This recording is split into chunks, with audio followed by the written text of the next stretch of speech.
Hi everyone, my name is Michael Mills. I am an HR director for a top 5 defense contractor in the United States. I want to start out with giving you a little bit of my history, my background. After I graduated high school here in the local Central Florida area, I joined the military. I actually joined the United States Air Force. I was active duty Air Force for 8 years. While I was in the Air Force, I actually did some human resources related work. And I was also able to get my bachelor's degree in organizational management, which helped me get my career going as I separated from the Air Force back in 2004. I was actually hired on with Lockheed Martin to do some human resources related work there. Back in 2012, I transitioned over to the company that I'm currently with now as an HR director. So during my path as an HR director here at this company, I've had multiple roles. I've dealt with talent management, talent acquisition. I have dealt with university relations. I have been a generalist, supporting multiple programs and multiple peoples and multiple functions and disciplines. More specifically, program management, operations, and engineering. The company I currently work for right now, we have about 50,000 employees based in around 100 different locations worldwide. We support multiple customers. The majority of our customers are the Department of Defense, about 58%. About 22% of our business is international customers, and about the other 20% is our commercial customers. A lot of the business that we do, we support space and satellite imagery, geospatial imagery, satellite communications, payload support, intel and cyber, things of that nature.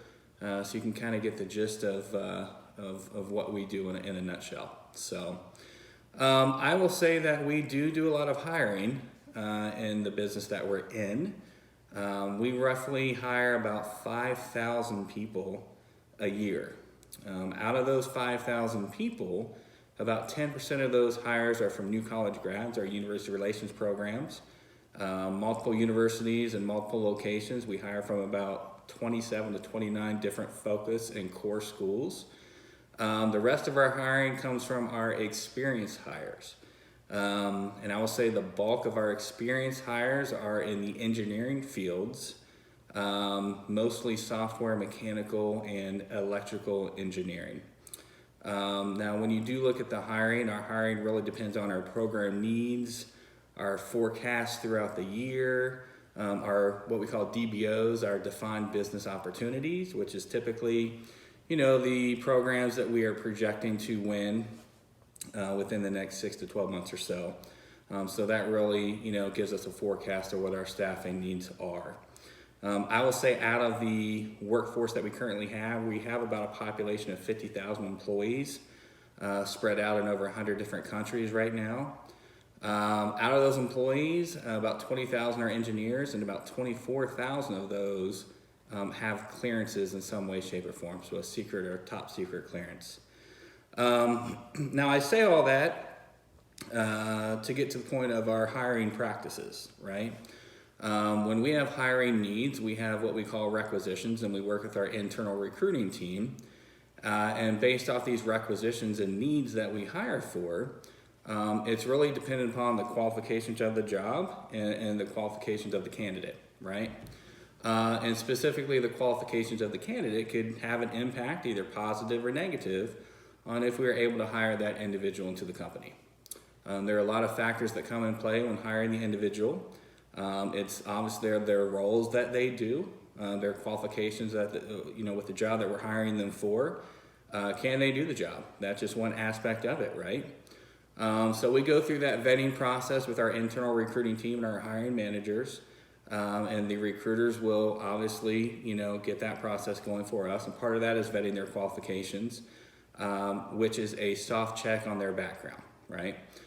So part of the application process is a paper application and a verbal questionnaire that we do, and it's really just dependent upon, if they have a criminal history, what the criminal history is. We do a background check for everybody that we hire, which is a background check up to 7 years on the criminal record. It is a drug test, and it is a referrals. We do a referral process as well, and we check references. So that being said, it's really dependent upon if we're able to move forward with a candidate, dependent upon what their background states, specifically regarding criminal history. It really depends on what the charge is, right? If the charge is drunk driving, we have to question ourselves if the candidate can still do the job. Has it been a repetitive type of thing? Are there multiple charges on the background check? Or is it just one? How long ago was it? Did they have to do jail time? Was it probation, or whatever the case is? Just because you have a criminal record or criminal history doesn't mean that we can't hire you. It just means that we might not be able to hire you for certain positions. And I say that because a lot of our positions require a security clearance. It either requires a top secret clearance, a secret clearance, or what we call a TSSCI clearance, a top secret sensitive compartmentalized information clearance, which is a high-level government clearance. If you really have any charges on your criminal background, even if it's just a misdemeanor, driving under the influence, driving while intoxicated, shoplifting, whatever the case is, you're really going to have a hard time getting a clearance for us. Clearances right now for individuals that don't have any criminal records can take up to 12 to 18 months right now. So we really don't want to roll the dice and take a chance on somebody that does have a criminal record. And then at the end of the day, we realize that we're not even going to be able to get clearance. Therefore, it means you're not going to be able to do the job that we potentially hired you to do, right? And I say that, and everybody that we hire, if we do try to, roll the dice with that, we do have a probationary period where if we do realize it's just not going to work out, we have the ability to just kind of part ways amicably for everybody involved. So. But we do have everybody that we hire, whether you're a new college grad or an experienced professional, you do go through the same background check. We do a screening with our internal recruiting team.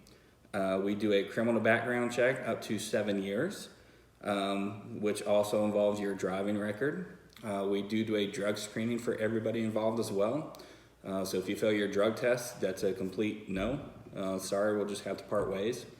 And then we check references as well. So those are the three factors as an employer that we look at.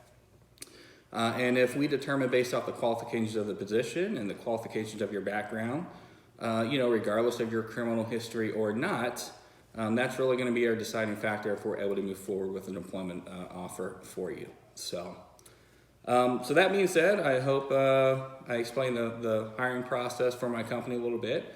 I hope you have a little bit of a better understanding of how a criminal history could impact your job employment efforts in a negative fashion. But at the end of the day, it's not 100% a deal breaker if you are looking for a job. So hope this helps, and thank you very much.